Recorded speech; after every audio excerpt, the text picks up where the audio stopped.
Hello everyone, welcome to our channel. तो आज का वीडियो है टाइम ट्रैवल को लेके।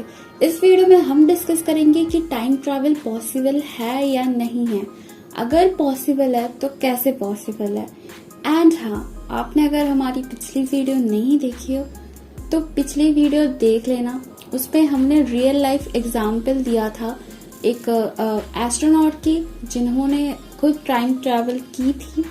तो वो वीडियो आपको डिस्क्रिप्शन में एंड आई बटन में मिल जाएगी, तो आप वो जरूर चेक कर लेना। तो चलिए वीडियो को स्टार्ट करते हैं। टाइम ट्रैवल के बारे में आप लोगों ने सुना होगा। क्या टाइम ट्रैवल पॉसिबल है या नहीं है? अगर पॉसिबल है तो कैसे पॉसिबल है? तो दोस्तों, बहुत सारे साइंटिस्ट ने अपने अपने तरीके से टाइम ट्रैवल के बारे में बताया है कि जैसे हम वर्म होल के जरिए एक टाइम से दूसरे टाइम में जा सकते हैं, या फिर वेट को बहुत ज्यादा कर दे किसी चीज का, या फिर ग्रेविटी बहुत ज्यादा कर दे। जैसे ब्लैक होल जिसके पास सबसे ज्यादा ग्रेविटी है, वहाँ टाइम बहुत ही स्लो चलता है। लेकिन ब्लैक होल के पास जाना शायद ही पॉसिबल होगा फ्यूचर में। तो दोस्तों, एक ऐसा तरीका है जिससे फ्यूचर में टाइम ट्रैवल पॉसिबल हो सकता है। यहाँ तक कि इस तरीके को खुद महान साइंटिस्ट स्टीफन हॉकिंग ने भी माना है। तो वो तरीका आज से 100 साल पहले भी एक महान साइंटिस्ट एल्बर्ट आइंस्टाइन, नाम तो सुना ही होगा, उन्होंने अपनी थियोरी ऑफ रिलेटिविटी, जिसको जो शायद ही सब जानते हैं या फिर सुना तो जरूर होगा, उसमें बताया था। तो उस टाइम पे जब सारे साइंटिस्ट मानते थे कि टाइम सबके लिए एक बराबर होता है, लेकिन उस टाइम आइंस्टाइन मानते थे कि टाइम सभी के लिए अलग होता। जो टाइम अर्थ के लिए चल रहा है वही सेम टाइम स्पेस या दूसरे प्लैनेट के लिए नहीं चल रहा होता। आइंस्टाइन के अकॉर्डिंग टाइम ट्रैवल अभी पॉसिबल नहीं है, लेकिन फ्यूचर में पॉसिबल हो सकता है, क्योंकि इस पूरे यूनिवर्स में सभी की एक स्पीड की लिमिट होती है और सबसे ज्यादा स्पीड लाइट की होती है, जो कि 299,792 किलोमीटर पर सेकेंड होती है, लगभग 3 लाख किलोमीटर पर सेकेंड। मतलब कि अगर हम लाइट की स्पीड से कोई एरोप्लेन उड़ाए तो वो 1 सेकेंड में अर्थ के 7 राउंड लगाएगा।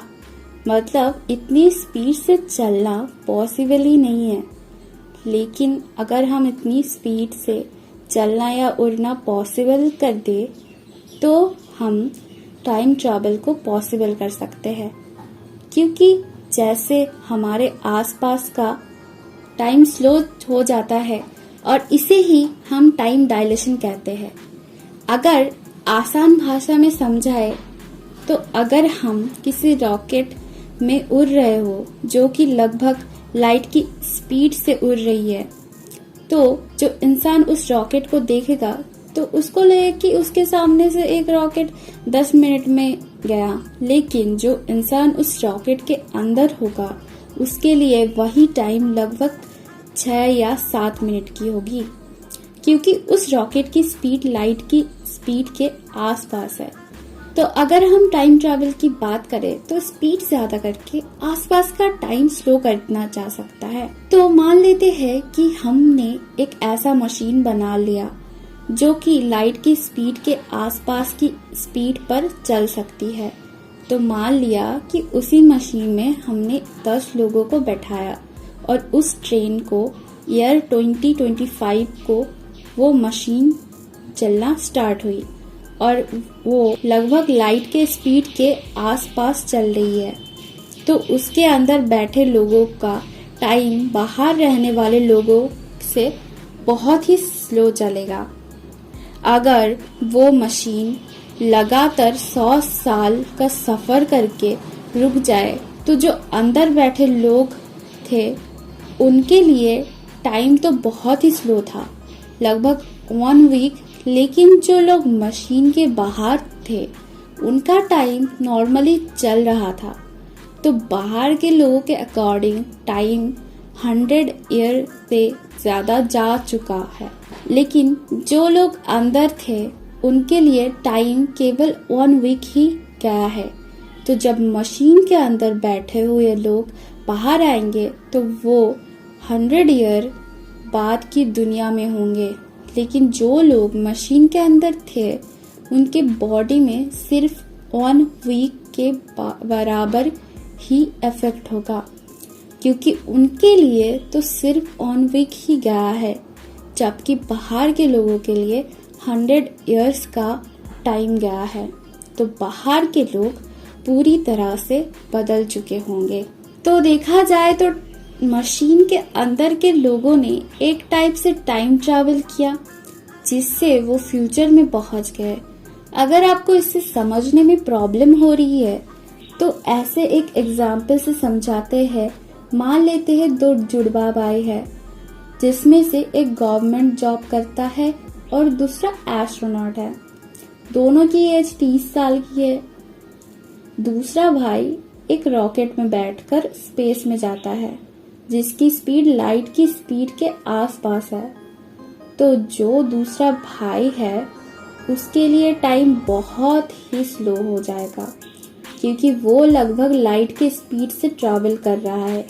और पहले भाई जो कि अर्थ पर है उसके लिए टाइम तो अर्थ के अकॉर्डिंग, यानी कि नॉर्मली जो टाइम चल रहा है उसके हिसाब से।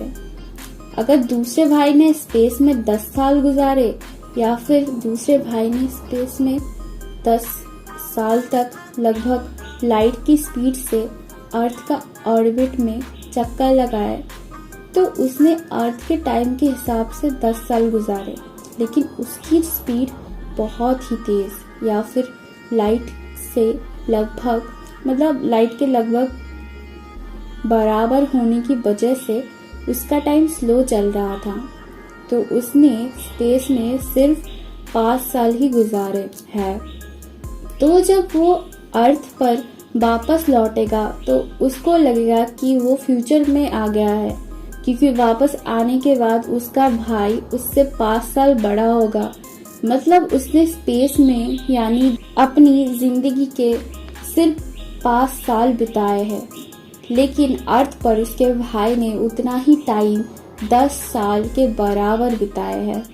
तो वापस आकर जब अपने भाई को देखेगा तो वो अपने भाई को अपने से 5 साल ज्यादा बड़ा दिखेगा। तो इससे यह पॉसिबल हो सकता है कि फ्यूचर में शायद टाइम ट्रैवल पॉसिबल हो।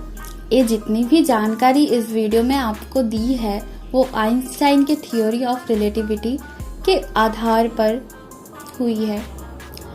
और थ्योरी ऑफ रिलेटिविटी के अकॉर्डिंग अगर हम किसी चीज को बहुत ही स्पीड से चलाते हैं तो उसका साइज छोटा होने लगता है और मास ज्यादा होने लगता है।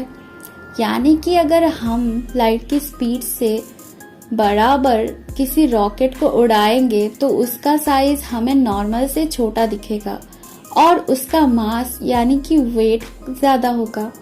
टाइम ट्रैवल को पॉसिबल करने की ये एक तरीका नहीं बल्कि और भी तरीका है, वो शायद हमें फ्यूचर में पता चले।